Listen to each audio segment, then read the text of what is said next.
Alhamdulillah Rabbil Alameen, wassalatu wassalamu ala Nabi al-Kareem wa ala alihi wa ashabi ajma'in amma ba'd. I'm just going to share my PowerPoint. I think this should be a more practical presentation with some slides. So let's just get started with that. Okay, Alhamdulillah. So firstly, I want to thank you all for joining me on a Sunday afternoon. Right? It's for many of us, this is our family time. This is our resting time. It's the only time of the week where many people get a break from life and from stress of work. And the fact that you are here to attend a webinar about homeschooling shows that you have a concern for your children and you have a concern for their future. And this is a good sign. This is a good start. This shows that you're in the right place to learn about the right topic. So thank you all for taking out your time today to join us. And I hope you're going to find this presentation beneficial. And of course, before we begin, we make dua for our brothers and sisters in Palestine, that Allah eases their suffering and grants them victory and makes a way out for them soon. That is on the top of all of our minds. That is our number one concern at the moment. But nonetheless, we have to also focus on our education of our children, because as you will see from this presentation, our children are the future. Our children are the future. And if we start now with a strong foundation, then inshallah, that future could be brighter. They could be capable of doing more for this ummah than we are, inshallah. So today's presentation is called Raising Pious Muslims, 10 Compelling Reasons for Islamic Homeschooling. Now, before I get into the 10 reasons, just a short background of how I got into homeschooling and why, and that will give you a bit of the glimpse at some of the reasons that I'm going to cover. So my journey into homeschooling was not straightforward. There were many bumps along the way. There were many different routes that I considered first. In my own life, when I was in school, my mother was not happy with the environment of school. And so when I was 13 years old, she encouraged me to leave school and pursue the Alimiya program instead. And I continued schooling from home while doing the Alimiya program, and I completed both around the same time, right? So in 2006, I completed the Alimiya program, and in 2007, I completed my high school, and then I did university online as well. But then eventually I got married, I had my own children, and at that point, I had been a school teacher for 2 years, and I had dropped out, and I kind of lost faith in the school system, right? Just 2 years of teaching in school made me lose faith in the school system. And I was worried for my own kids, like, how am I going to educate them? What am I going to do? I'm not happy with what's available. And just like you are doing now, I, about 12 years ago, attended a webinar on homeschooling by someone who eventually became my mentor on homeschooling. And that webinar blew my mind. It was the first time I ever heard about these reasons and these methodologies of homeschooling. And I said, this sounds workable. This sounds reasonable. This sounds like something we can do. And my wife and I decided to give it a try. And now, more than 12 years later, 2 of my kids are on the verge of graduating. They're all homeschooled all the way, alhamdulillah. And when we look at our teenagers and the people they're growing into, and we look at how their iman and their adab and their akhlaq has been shaped, we can only say, alhamdulillah, we made the right choice. And I'm hoping that today's presentation will help you to make a similar choice for what's best for your children. And I want to start by getting into what is homeschooling. It's a very broad term, right? It doesn't refer to just one methodology of education. Homeschooling, in the broadest sense, means that the parents take the lead in how their children are educated, and the majority of education takes place at home. But this does not mean that there's one way to do it. There's actually far more methodologies of homeschooling than there are methodologies of actual schooling. Because what you will find, and this is one of the 10 compelling reasons we're going to get into, is that homeschooling is very flexible. It's a very flexible system. It puts the power and control back in your hands. And that means you can be creative. You can think out of the box. You could invent an entire new method of education that others didn't think about before. This puts the power in your hands. And this makes it something that a lot of people today are in desperate need of. A lot of people today feel powerless with the school system, right? A lot of people feel like if I put my child in school, they're going to be brainwashed. They're going to be force-fed liberalism and hedonism and LGBTQ and all of these things. How do I protect them, yet still allow them to grow up in a way that they are able to contribute to society and get a good job? And homeschooling allows you to do this, to be able to achieve all of these goals. So there are many different methods of homeschooling, right? The most common is school at home, that you essentially replicate the school system and the school curriculum, and you do it at home. And this is what most parents do, that they will have a room in their house that's dedicated to be the school, and they will have dedicated hours, and they'll do math and English and science and Arabic, and they will have it like a school system at home with mom and dad as the teachers. Those who can afford it, they may go into private tuition, where you will hire someone to come home and teach your children, right? This is the classical way of the kings of the past. When you study the lives of royalty, you'll find that they never went to school. They'd have private tutors come home and teach them whatever they needed to learn in order to become the next great leader. So private tuition is another method of homeschooling. I know some families where instead of sending their children to school, they would hire someone whose full-time job is just to teach their children, to come to their home and teach their children. Now we have online schooling, right? Which is what my older children are doing at the moment, which is there are Islamic online schools that you can enroll in, where your child can be at home all the time, but they can study through the internet. They can take the exams on the internet. They can graduate in the regular way. These are registered schools, accredited schools with proper examinations and certificates, but they don't ever have to leave the home. They can do everything while at home. So one of the things I'm going to explain a bit later is that when it comes to homeschooling, you don't have to stick to one system for life. You can always change up whenever you feel something's not working, or if you feel like your children are in a different phase of life and they need to try something different, right? So I've tried many of these different approaches at different points in my children's life. Another type of homeschooling is self-directed learning, where the children initiate. They decide what subjects they're interested in, what careers they want to take, what they want to pursue, and they choose their subjects accordingly and they study accordingly. So these are different methodologies. And of course, cottage schools also count as homeschooling. And what this is, for example, just say you have a neighborhood in which there's like 5 families that want to homeschool, but the parents are busy. One of them has the time, so all the kids go to that house, and that parent, she homeschools everyone's kids. So this becomes like a little school at home, right?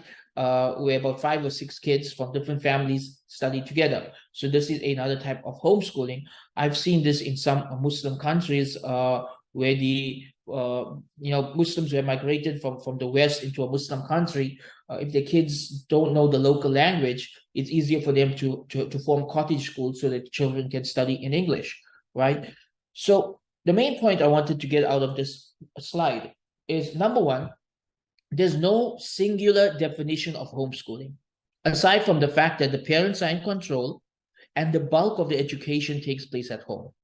Beyond that, there are many different methodologies to explore and to try. So if you are someone who feels that school is a waste of time, school is a brainwashing facility, school is taking your children away from you, right? School is breeding atheism and hedonism and zina and all of this, and you're looking for alternatives, homeschooling doesn't just open the door to one alternative. It opens the doors to many alternatives. And this is where the true value of homeschooling lies, that you now have the freedom to decide and to realize that, hold on, there's more than one way to do things. I'm not limited in my choices. There are many choices. And Allah has given us control to be able to make these choices.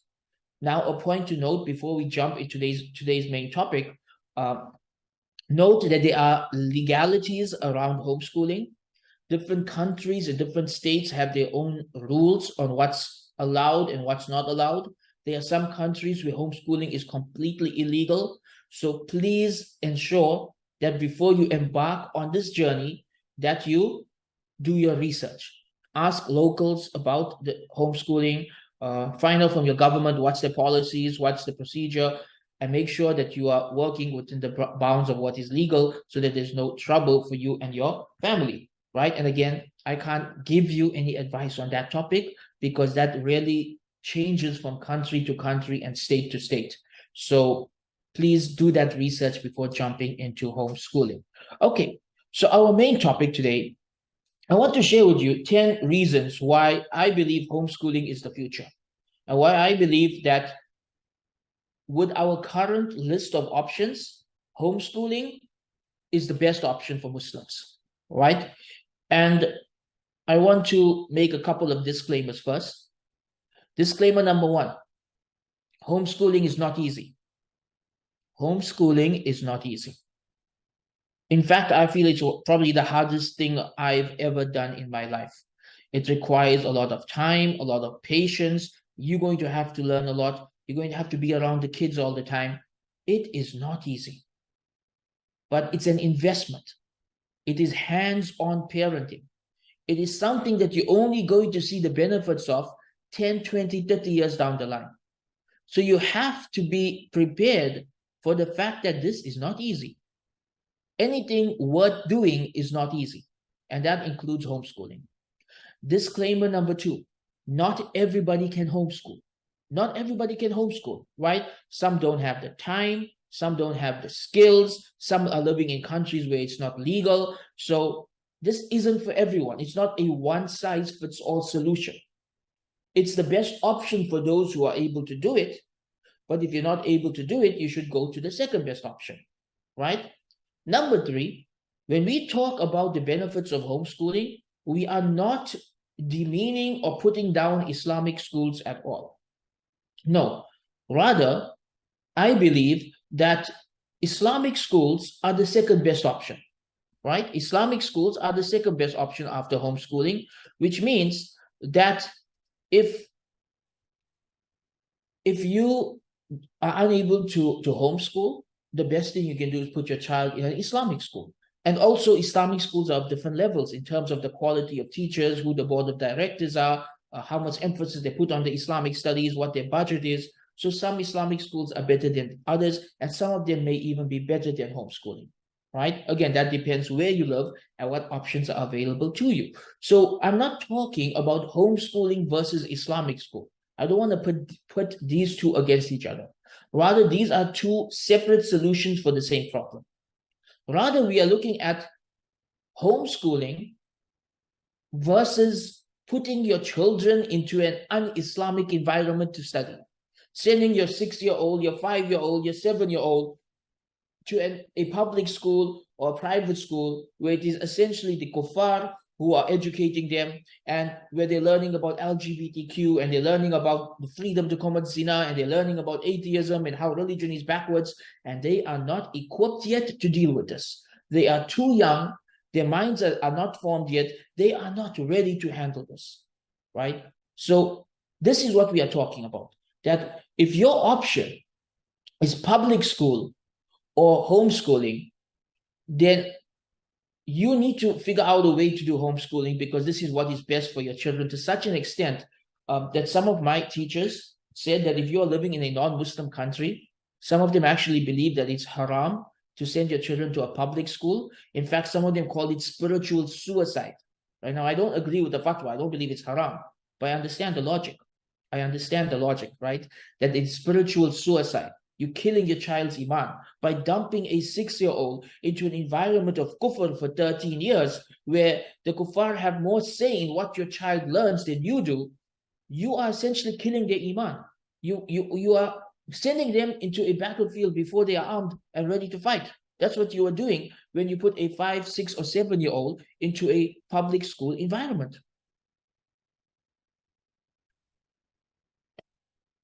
So, why should you homeschool? Let's go through 10 reasons, and we have about 25 minutes. That should be enough time to go through our 10 reasons. Reason number one, to fulfill the amana of parenting. Now, I want every parent to listen to this point carefully. Parenting in Islam is an amana. It is a trust. Allah will ask you on the day of judgment about how you raised your children. Allah subhanahu wa ta'ala will ask you on the day of judgment about how you raised your children, about how you educated your children. Now, once they grow up and they make their own choices, you are not responsible for that. But you are responsible for everything you did to that point. So, as a Muslim parent, you need to think about what is the best way that I can fulfill the trust of parenting. And I don't think it's putting your child into a public school. Yeah, you could send them to an Islamic school. That's one way to fulfill the amana of parenting. You could put them into afternoon Islamic classes. You could send them to school in the daytime and teach them Islam yourself in the afternoons. But I personally believe the best way to know that you 100% gave it your all, that you went all in with parenting, is to homeschool. Because when you homeschool, you are now the primary teacher. You are now the one who is shaping their worldview, and we'll get to that in point number two. You are the one who knows the child's weaknesses, who knows the child's strengths, who knows who their friends are, who knows what direction their life is heading in. Your children are not strangers in your home. You know them and they know you. And you now have an opportunity to do the best job you can at parenting. And once your children grow up and leave the home, your job is done. But while they are with you, you want to do the best job possible. So the question every parent has to ask themselves is, what is the best way for me to fulfill the trust of parenting, which is the trust of tarbiyah, of raising my children properly? And for many of us, the answer will be to homeschool. Yes, for some people, there'll be other answers, but for many of us, this is the best way forward. Number two, to shape their worldview. When your child goes to school and they spend 13 years of their life in that school is shaping the way they think. That school is shaping their mind to think in terms of hedonism, in terms of hyper-individualism, in terms of liberalism, in terms of feminism, in terms of pro-LGBTQ. And then one day, when you tell your child this is haram, they're like, how can it be haram? You know, everyone's doing it. How can it be haram? The school said that these people are oppressed. Now there's a clash. You have a completely different worldview from your children. Why? Because you took a sponge and you put it in that school for 13 years and expected it not to absorb everything around it. While they are in the school, understand that schools do not just teach English and maths and science. No, anyone can teach those things. You can teach a thing. That's the point of homeschooling. Anyone can teach those subjects. What schools do is they push out propaganda. They push out their worldview. They want people to come out of the system believing what they believe. This is what the school does. They want people to come out of a system believing what they believe. Now, if it's an Islamic school, inshallah, they come out of there believing in Islam. If it's homeschooling, they come out believing what you believe. But if you put them into a pro-LGBTQ, feminist, liberal, hyper-individualist public school, guess what? There's a 90% chance they're going to come out exactly like the factory that's shaping them. So if you want your children to have an Islamic worldview, you cannot just be dumping them into an un-Islamic environment and expecting everything to be okay. You need to be hands-on with the parenting and education. You need to be teaching them about the purpose of life, about our primary sources, the Quran and Sunnah, about how Muslims view the world in terms of our responsibility, that inni ja'ilun fi ardi khalifa. Allah created us as khalifa, as representatives of Allah on earth, that we have taklif, we are responsible, morally responsible for how we live our lives, that we are answerable to Allah, that morality comes from Allah. You have to shape all of this. And it's not something you can do in a day. You can't have once a week of Islamic studies and the rest of the week of them being brainwashed by other people and think that's going to balance it out. Now, if you really want your children to view the world through the lens of Islam, you have to play a more hands-on role in how you educate them. And this is why homeschooling becomes very crucial. Homeschooling allows you to dictate and to the education in terms of how they view the world.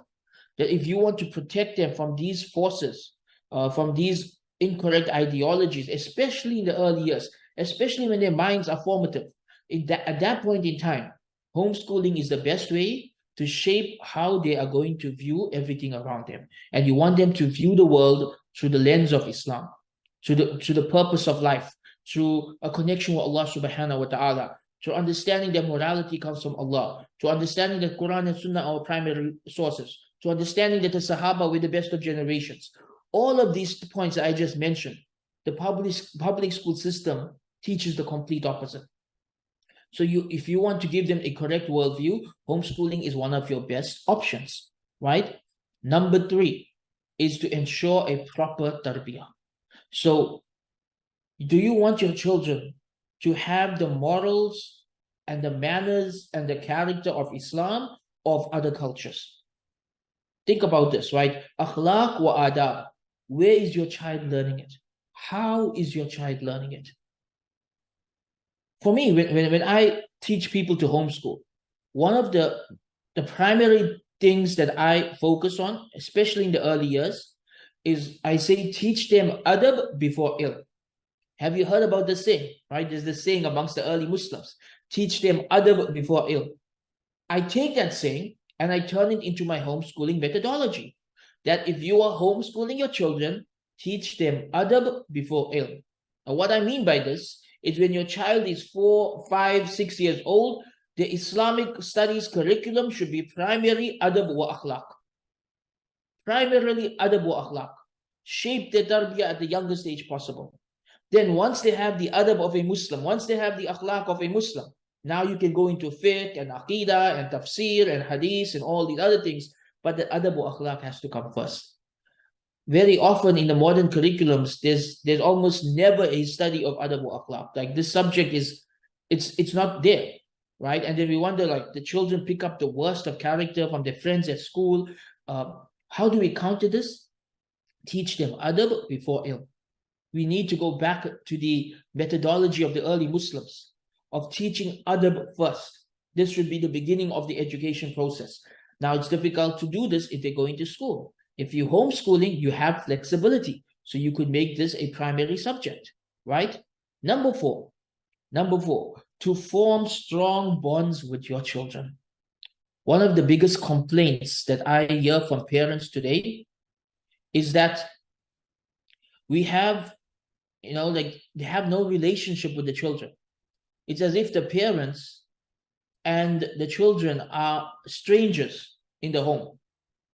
Right? The kids are at school, mom and dad are at work, they come home, maybe they have one meal together, but they don't really converse with each other, they don't really have a connection with each other. They're strange, they don't even know what's going on in each other's lives. Some children don't even know what work their parents do. Some parents don't even know who their children's friends are or what they're learning at school. There's like complete strangers. Homeschooling fixes this, because I have yet to meet a homeschooling family that does not have a strong family bond.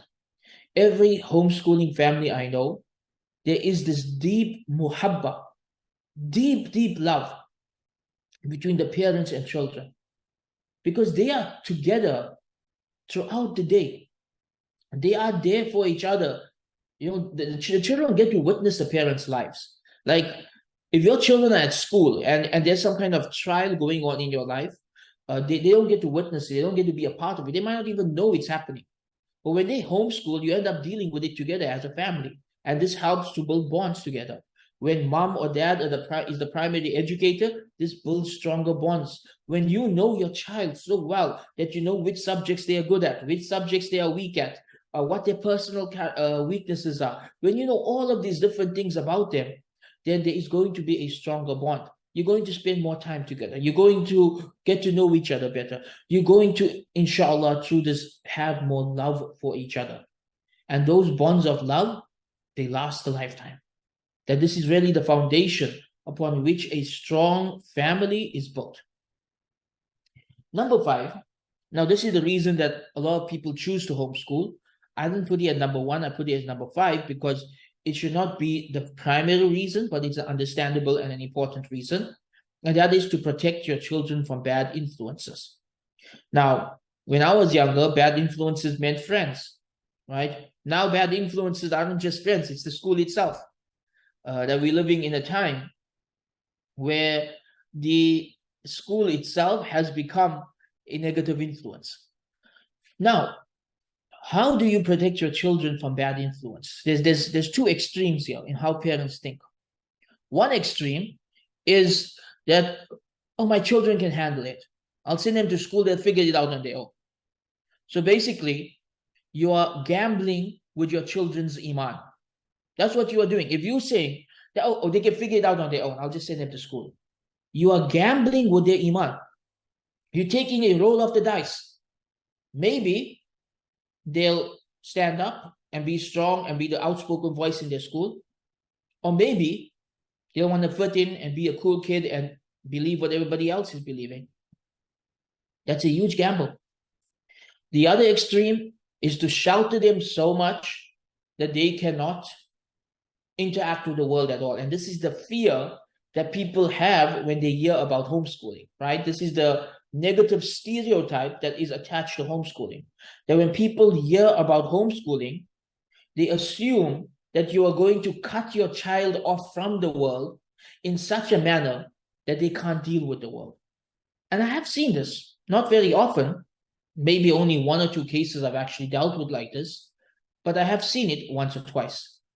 And this is not how most people homeschool. And this is not how I homeschool, and this is not how I would advise you to homeschool.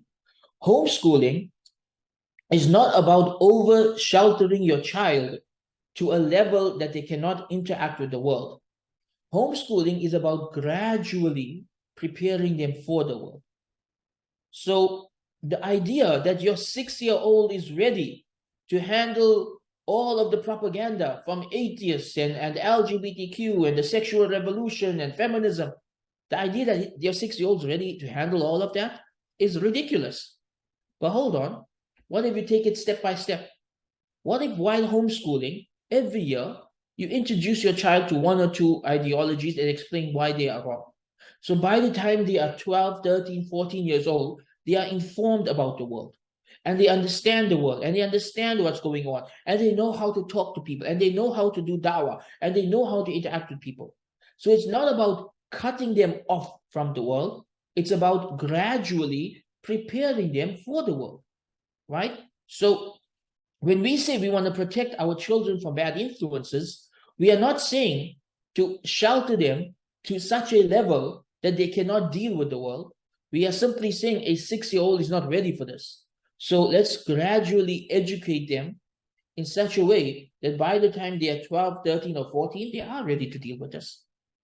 And that is the method of homeschooling that I use and that I advise other parents to use as well. That you are preparing your child for the world.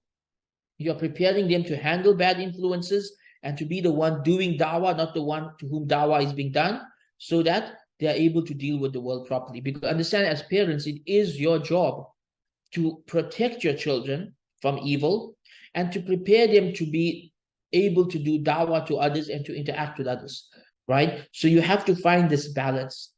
And I really believe that this extreme of just throwing a child in there and expecting them to figure it out for themselves, it's just taking too big a chance. That's what it is. It's taking too big a chance. Okay, so we have about 5 more things to go through.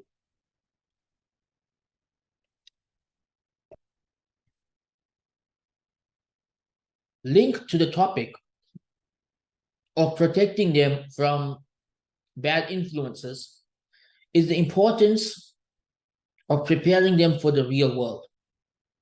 And homeschooling allows you to prepare your child for the world in ways that school does not. Now, when you look at the modern school system, one of the complaints that a lot of people who go to school or who graduate from school have is that school did not prepare them for life in any way, right? School did not teach them the skills they need to actually succeed in the real world. School teaches you about getting good grades, right? About not working with others, about sitting quietly, right? School is all about coming out first in class and getting good grades. It's all about following the rules, it's working independently. It's not preparing you for the real world. So someone graduates from school and suddenly they need to pay rent, they need to pay taxes, they need to find a job, they need to be responsible for their lives and for other people's lives. And many people feel overwhelmed. And that's why nowadays we have problems like the man-child problem. We have problems like people have to go for adulting classes because they don't know how to be an adult because school didn't prepare them for life. But what if you planned ahead and you say, hold on, I want my kids to be ready for life? So number one, you do the Islamic thing. What's the Islamic thing? The Islamic thing is that you understand that when your child hits puberty, he or she is now an adult, and you raise them accordingly, right? What does the school do? The school treats them as children right until they graduate. So if you take a look at grade 11 and 12 students, they physically look like adults. They talk like adults. They think like adults. But their parents and the school and the government treat them like children. Islamically, those are adults. But they are now confused because their body is telling them they are adults, but the school is telling them that they are children. And this creates a very unhealthy environment. And it can cause a lot of confusion, and it can cause some people to never grow up, to be stuck in that phase of where they physically feel like an adult, but they mentally feel like children. They can be stuck in that phase for a long time. The Islamic way is that when you are educating your children and raising your children, you do it with the goal in mind that when my child attains puberty, they will be adults in the sight of Allah. I will treat them like adults. I will expect them to behave like adults, right? I will expect them to grow up quickly. So what you will find is that homeschool children tend to mature faster. They tend to be much more mature than other children their own age, right? Like when I look at my own kids, my 12-year-old daughter, she can cook, she can clean, she can take care of her house, she wears hijab, she's able to do all of that already. She can run a home by herself by age 12, right? My 14-year-old, 15-year-old son, I can leave them home alone for a couple nights. They can take care of themselves. They know how to cook basic stuff. They know how to keep a house clean. They can defend themselves. They have weapons. They've learned martial arts. They know how to look after themselves and look after a home and look after a family. So I can actually trust my children to be home alone because they are very mature for their age, because we raise them in this way, right? And you compare that nowadays to some people who are 21 or 22 and still behave like little kids and can't do anything for themselves. It's a problem. It's a major problem. Homeschooling allows you to prepare your children for the real world, to teach them real world skills, right? You can actually teach your children to cook. Like my wife started teaching all my kids, my sons and daughters, how to use the kitchen when they were like 8 or 9 years old, right? They all can prepare their own meals now.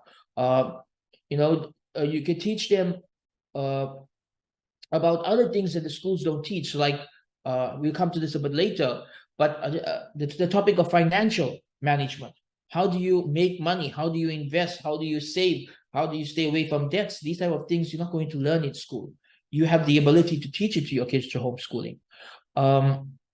So you want to prepare them for the world. And when it comes to the bad influences, you want to prepare your children to have a strong knowledge of Islam, a strong practice of Islam, and you want them to have a da'i-like mindset, that they are doing dawah to others, right? Instead of being because remember, in this world, if you are not doing dawah to others, they are doing dawah to you. If you are not calling people towards righteousness, they may be pulling you towards sin. So you want to raise them to be du'at. You also want to raise them to be responsible and mature. And you also want to raise them to be able to work hard and to earn well. So homeschooling allows you to do this. And to do this, number 7, homeschooling lets you have a balanced approach to education. So you can decide how much your child learns of each subject. Because in some schools, there's like only emphasis on math and science, but there's no real emphasis on life skills, on finances, on history, on religion, on manners, on character. You can now shape the curriculum as you want. And that takes us to point number 8. You have a flexible schedule and a flexible education method. A flexible schedule, right? One of the things that I can't stand about school, and one of the reasons why I probably wouldn't even want my kids to go to school, is the idea of waking up early in the morning and sitting in traffic every day for 13 to 15 years just to drop your kids off in that building where you know they're going to get brainwashed, right? Just sitting in traffic like that every morning. You don't need that. You don't. You can homeschool your kids. Guess what? Your kids can wake up at 8 a.m. and start school at 9 a.m., right? Who's going to stop you from doing that? You have flexible times. You can do things your own way, your own time. You're going to take a vacation in the middle of the year and just travel with your kids for 2 or 3 months. Guess what? You can do that. No one's going to stop you. You now have freedom. This is one of the most amazing things about homeschooling. You have a level of freedom that other families don't. If you feel like you just want to spend the day outdoors, you can do it. You can drop everything and just go to the park with the kids. So you have flexibility. You have flexibility with your time. You have flexibility with how you teach them. If you feel a certain method of education is not working with one of your kids, you can try a dozen other methods until you figure out what works for them. Maybe along the way, you'll invent an entirely new system of education. Who knows? But the point is, you're not stuck. You're not stuck with specific subjects. You're not stuck with specific styles of teaching. You're not stuck with a schedule that you have to be out of the house at 6 a.m. and pick the kids up at 2:30 p.m. You have the power. You have control. You can do things your way, right? And this is something that is liberating for many Muslims and for many people who may previously feel like, there's only one way to live life, to do what everybody else is doing. Number 9 is that you can focus on the subjects that the schools overlook. So I mentioned, for example, finances. Schools don't teach your children about finances, right? History.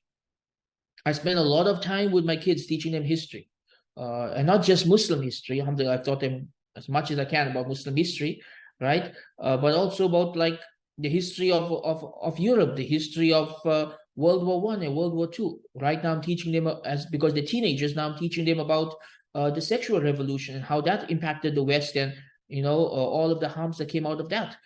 So you can teach them about subjects that the schools are not going to cover at all, right? Adab wa akhlaq, manners and good character, your Islamic studies. You can teach them, another thing I taught them was entrepreneurship, how to start a business, how to build a business. So you now can fill in the gaps. You can fill in the gaps. If you feel like, I wish I learned certain things in school, guess what? Your kids can. You can teach it to them. And if you don't know how to teach it to them, they can do an online course on the topic. They could watch a YouTube series on the topic. They could read a book on the topic, right? The point is, you're not limited. You're not limited to just the school subjects. You can expand way beyond that into things that are much more important and relevant to you and your family. And this, to me, is like the most important benefit that I got out of homeschooling, that my kids were not limited in what they learned, that they were able to learn things at a young age that others could not, right? And so at a very young age, my kids learned how to invest and how to save and how to build up money and how to start a business. And they also learned Islamic history, and they also learned about the history of the modern world, and they learned how to do dawah and all of these things that they're not going to learn in school. They were able to learn it because we were in control of our time and our education method and our subjects. Finally, a reason for Muslims to homeschool is to produce leaders for the next generation. I want you to think about this, right? If we want the next generation to be better than us, if we want them to be leaders of the righteous, right? If we want them to be people who do things differently, We are not going to get that result by doing what everybody else does. If you're going to put them into the exact same system as everybody else is going through, you are going to produce a cookie cutter, copy and paste your new version of whatever everybody else is producing. There's not going to be anything different about them. Historically, whenever an amazing leader rose up amongst the Muslims, it always came from embracing a unique education method for that individual. And I'll end off with a couple stories about this, and then we'll open the floor to Q&A. For example, Umar ibn Abdul Aziz, who I've written an entire book about. He was the 8th Umayyad Khalif. He was a Umayyad prince. Why did he end up so different from the other Umayyad princes? Why was he not a rich, spoiled brat like the other Umayyad princes of that time? What made him so different, right? What made him so different was when he was a little boy, his father was the governor of Medina, and his mother made sure he was studying with the Sahaba in Medina. Because the Sahaba, some of them were still alive, like 100 years old and stuff at that time. And she made sure that he spent time with them. And when his father was appointed to become the governor of Egypt, his mother made a very tough choice. She left her son in Medina and moved to Egypt with her husband because she felt that Medina was a better education environment for her son than Egypt. And so he grew up in Medina, being raised by the Sahaba instead of his parents. So instead of growing up as royalty, instead of growing up in the palace, he grew up with the Sahaba and grew up to be a righteous person and became the greatest Khalifa of that generation, right? It was about his parents finding a completely unique method of education for him. We see this too with Imam Malik, Imam Ash-Shafi'i, with Imam Ahmad ibn Hanbal, Imam Bukhari. All of them have very unique stories of how they were educated. And what this shows us is that a unique education produces an extraordinary leader. But just doing what everybody else does is just going to produce what everybody else is producing. So if you are serious about raising children, we make this dua, we say, وَجْعَلْنَا لِلْمُتَّقِينَ imama, make us the leaders of the pious. If that's the dua we make for our children, right? We're serious about that dua. Then we need to start thinking out of the box. We need to start thinking of new education methods, extraordinary education methods, new subjects, new ways of teaching these subjects, so that our children will be empowered and equipped to lead the next generation rather than just being followers and just doing what everybody else does and believing what everybody else believes. They would be the ones to lead and to do da'wah and to call towards Allah subhanahu wa ta'ala. With that, we come to the end of my presentation. I hope you all found this beneficial. And for the remainder of the time, I will take some Q&A, inshallah. So there's a few questions here. I won't be able to take all of these. Some of these aren't some of them should be answered more privately, but let's just start with this one because I actually answered this one. I'm not sure if they came late, but the question, what about Islamic schools, right? What about Islamic schools? I mentioned that in my opening statements, didn't I? I said that this is not to put homeschooling against Islamic schools. For some people, if you have a good Islamic school in your community, then alhamdulillah, you can send them there. But not everybody has access to Islamic schools, and not every Islamic school is on the same level. Some don't have a good budget, some don't have good teachers, some are just Islamic in name. So you can't just put them all together, right? So I don't want to put homeschooling against Islamic school. I said this was homeschooling against public school, right? If you have a good Islamic school, alhamdulillah, there's nothing wrong with that. Okay, here's a good question.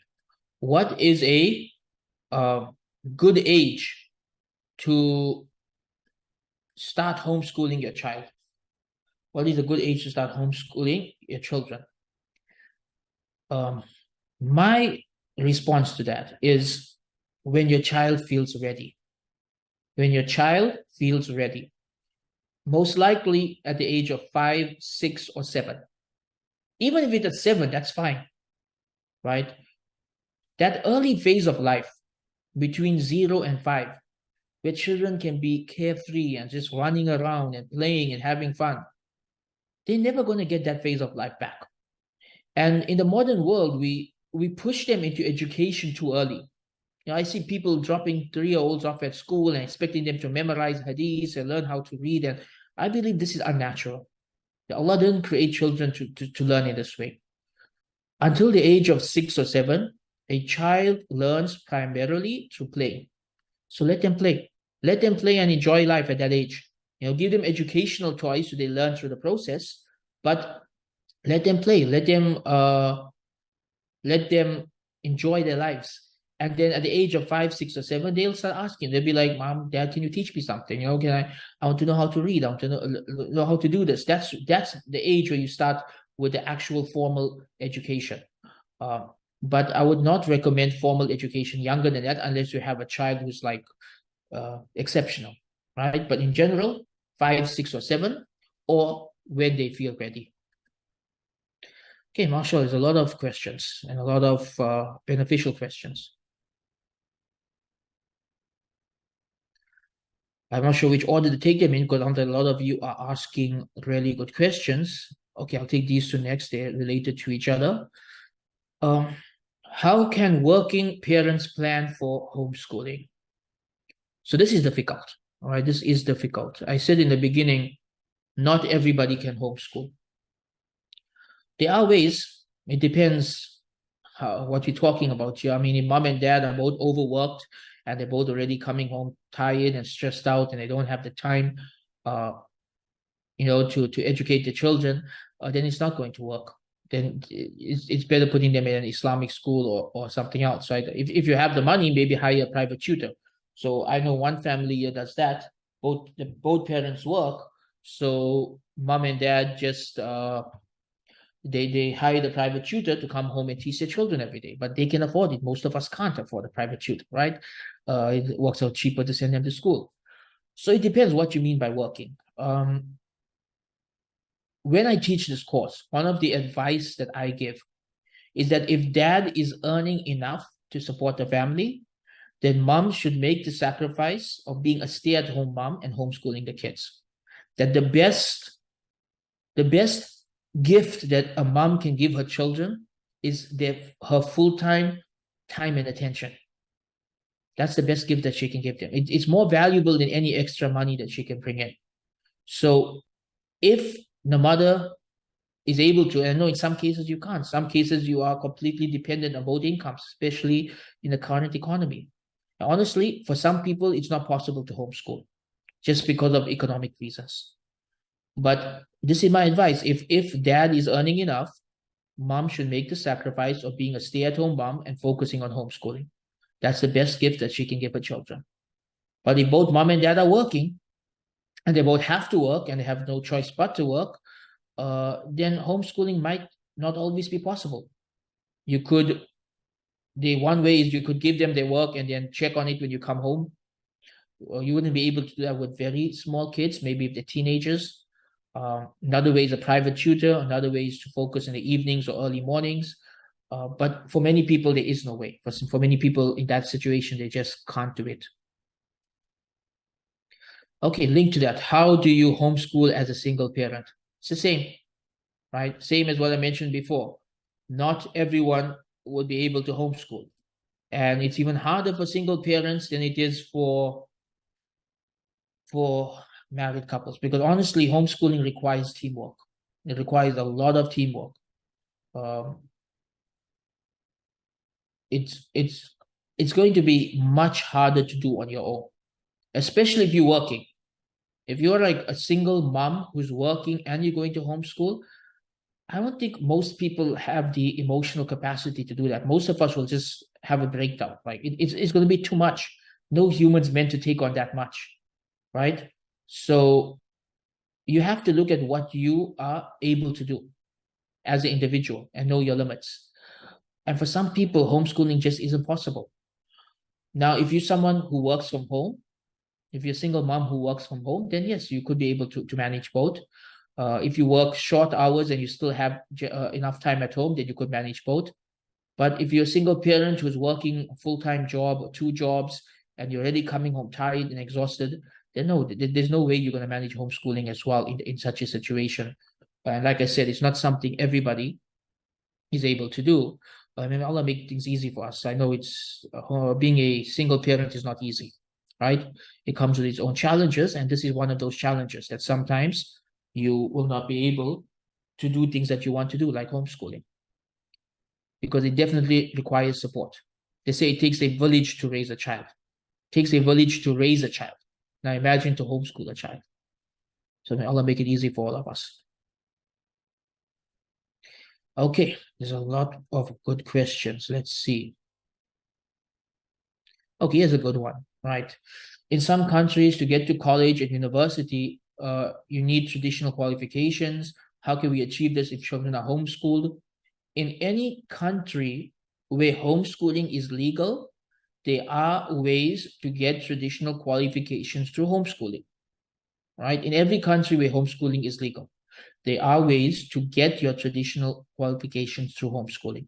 There are online schools, there are correspondence schools, there are one-year grade 12 programs, there are online GEDs, there are many different options, right? Just research in your country what's available, because 90% chance, if your country has made homeschooling legal, it has set up systems for homeschoolers to graduate and to get into college, right? You just need to figure out what is the system in your specific country.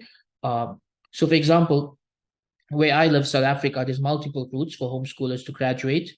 I did my high school from home, and I just went to a school to write my exams. But that was 20 years ago. I don't know if that system's still around. My kids are studying through an online school that is accredited, so they get their certificates through that school. A third method is we have a system in South Africa called the online GED, which means you can homeschool however you want for the first 11 or 12 years. And when your child is ready to graduate, there's a one-year online program that they can do, which gives them their GED, which allows them to get into most universities around the world. So there are ways. There are lots of ways. Just see what's available in your local community. Okay, another good question here. How do you nurture your child's social development? Make sure they are enrolled in a lot of programs outside the home. So over the past 12 years, my kids have been for soccer, they've been for martial arts, they've been for swimming classes, they've been for youth camps, they go for teenage halakas. So they are involved in the community, right? They are part of the community. They have friends, they have social circles, they have people they met with and studied with and learned with. So homeschooling doesn't mean keeping your child at home 24/7. It doesn't mean cutting them off from the world. It doesn't mean they have no interaction with other people and other children. No, you will have to take the initiative to set up these things for them, right? Enroll them in sports, enroll them in art classes, enroll them in Islamic classes, enroll them in these things, and they will develop their own social circles in this way. You don't have to go to school to learn how to socialize. There are many other ways to do so. Humans have been socializing since the beginning of time, and school's only been around for 200 years. For all those other generations, they figured it out on their own, right? It's not like schools primary purpose is to teach you how to socialize. If anything, when we're in school, our teachers shout at us and tell us, you're not here to socialize, you're here to learn. Right? That's what they tell us when we're in school. So yeah, set up these extracurricular activities for them, and they will have a healthy social circle while being homeschooled. Okay, Marsha, there's a lot of good questions. How much time do we have? I might go a bit over time because there's a lot of good questions. I hope that's fine with the organizers. Okay.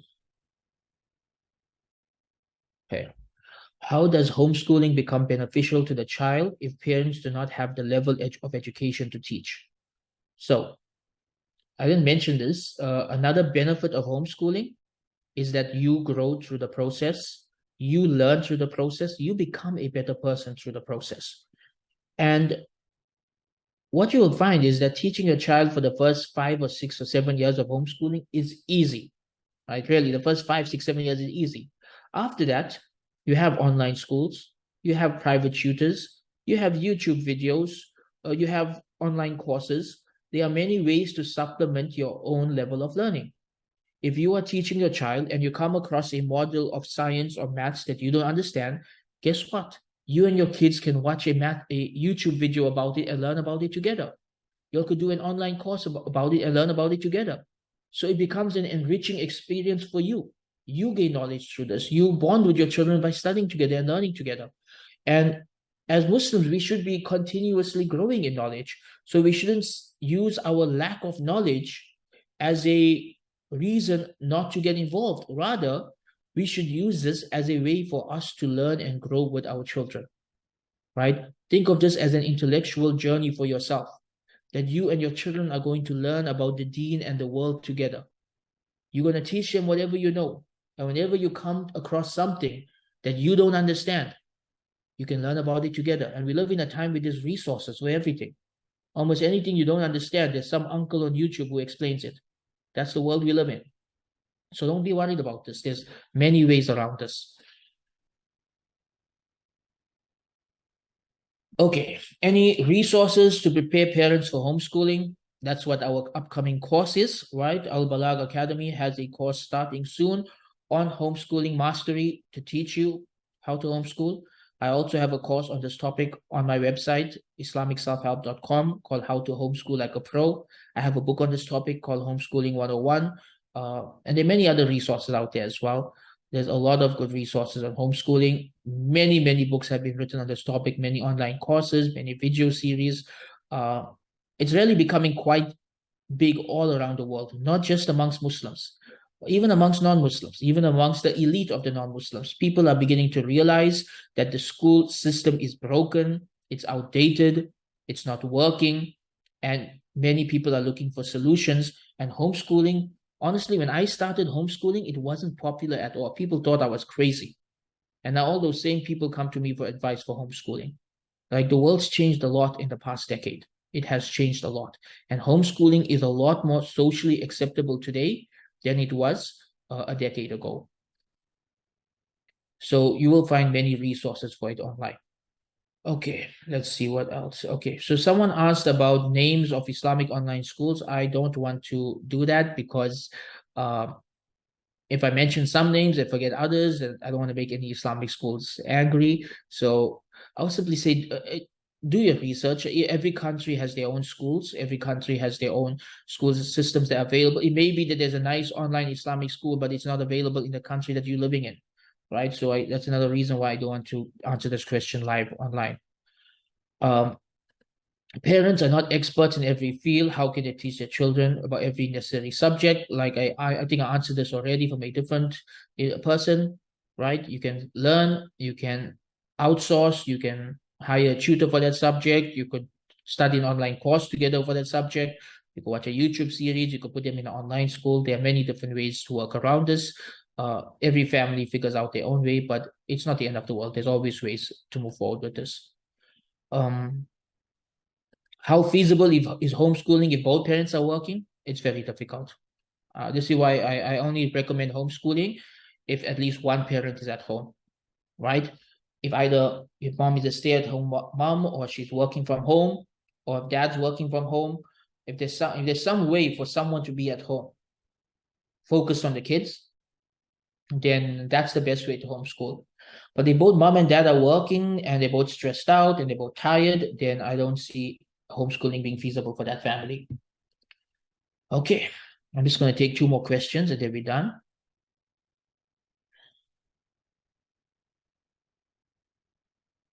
Okay, this is a very important question. I'm going to read the question out loud. It's very important. It really deals with the masculinity crisis in our community. So the question says, many of my clients want to homeschool, and it would be great if al-Balagh could direct a course for men or fathers to show the importance of homeschooling and creating ease in family life. All the men in Scotland push their wives to work and constantly push to look after family, that they are all exhausted. The role of men is diminishing here in relationships, but you attend mosque lectures, all they discuss is the rights of the husband. Okay, so there's two sides to this. I guess the different countries have different problems here, but men are supposed to provide, they're supposed to protect, because in Islam, the role of a mother in raising her children, that's supposed to be her most important duty.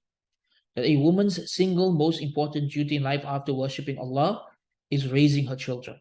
This is why the status of the mother is higher than the status of the father. This is why Jannah lies under the mother's feet, because she has a very important responsibility in raising children. And the role of the father is to facilitate that, to make it easy for his wife to focus on raising the children by taking care of all of the financial responsibilities. So men are supposed to build themselves up to a level where they can provide for their families, they can handle the bills, they can take care of the finances. So the wives don't have to think about this at all, and they can focus primarily on raising the children and making their house into a beautiful home. And modernity has ruined this, right? Modernity has ruined this by asking men and women both to work and outsourcing parenting to nannies and daycare and schools. It has really ruined this. And for us to take back this power, and for us to reclaim this privilege of homeschooling and being stay-at-home moms, the men also have to man up and find ways to earn better, find ways to finance their families better. Men should not be asking their wives to work. Really, a Muslim man should not be doing this. As for saying the lectures in the masjid all about the rights of husbands, I don't know where you live. I've had the opposite problem. But nonetheless, I think what we do need here, what I think would be a solution to this, and this is something I am working on and many other people are working on, is we need courses and books on masculinity to teach Muslim men how to be men, because this generation have forgotten how to be men. This generation are very effeminate. They are very laid back, very childish, and they need to man up. Really. A man will not push his wife to work. A man will take care of the emotional needs of his wife so that she is available for the children, that she can focus primarily on the children. So what would be the solution here? I think a good course on masculinity can help fix this, so that men become more aware of their role as Qawwam. Qawwam means you are the leader of the home, but it also means you are the provider and the protector of the home. And they are personality traits that men need to have to succeed at all three levels. So that's an important question, and that's a solution. Allah knows best. Will the child be missing in some practical subjects in school at the high school, for example, chemistry practical? I mean, that's something you can emulate at home. There's different ways to do that. I know some communities, one family would set up like a lab at home, and other families would send their children there to study. Others would just buy experiment kits and do things at home. Either do things in the garden. It's not necessary that you have to completely miss out. Many of these things, you can just order them on Amazon and have the whole thing delivered to your house, and you can set up these things in a room in your home or in your garden, and then you don't end up missing out, right? So there are ways to work around this. Okay, last question, because we are gone over time. Let's see, which is the most important question here. There are a lot of good questions. I feel bad to leave everyone's questions, but okay, there's a question I get asked all the time. Is there any kind of curriculum or syllabus to follow for homeschooling? Sadly, I would say no. There's no specific curriculum that I would suggest, simply because every curriculum has their pros and cons. Every curriculum is good at something, and in other areas it can be better. As for adab wa akhlaq, there are many books available depending on your child's level. So if you go online, you will find there are books on Islamic manners for like 5, 6-year-olds. There are like coloring books on rhymes, or they're written in very simple and fun ways. Those are excellent ways to teach adab and akhlaq at that age. When they get older, the book I like to teach them when they are teenagers, and I actually teach this to my community, my local halaqah as well, is Imam Bukhari's Al-Adab Al-Mufrad, right? Imam Bukhari's Book of Manners. So most people know about Imam Bukhari's Sahih. That's his most famous book. But his other hadith book is all about manners. I did say a different hadith book written by Imam Bukhari that's all about manners. And for teenagers and young adults, this is, to me, the best book to study on that topic. Another way to teach them adab and akhlaq is to teach them the seerah.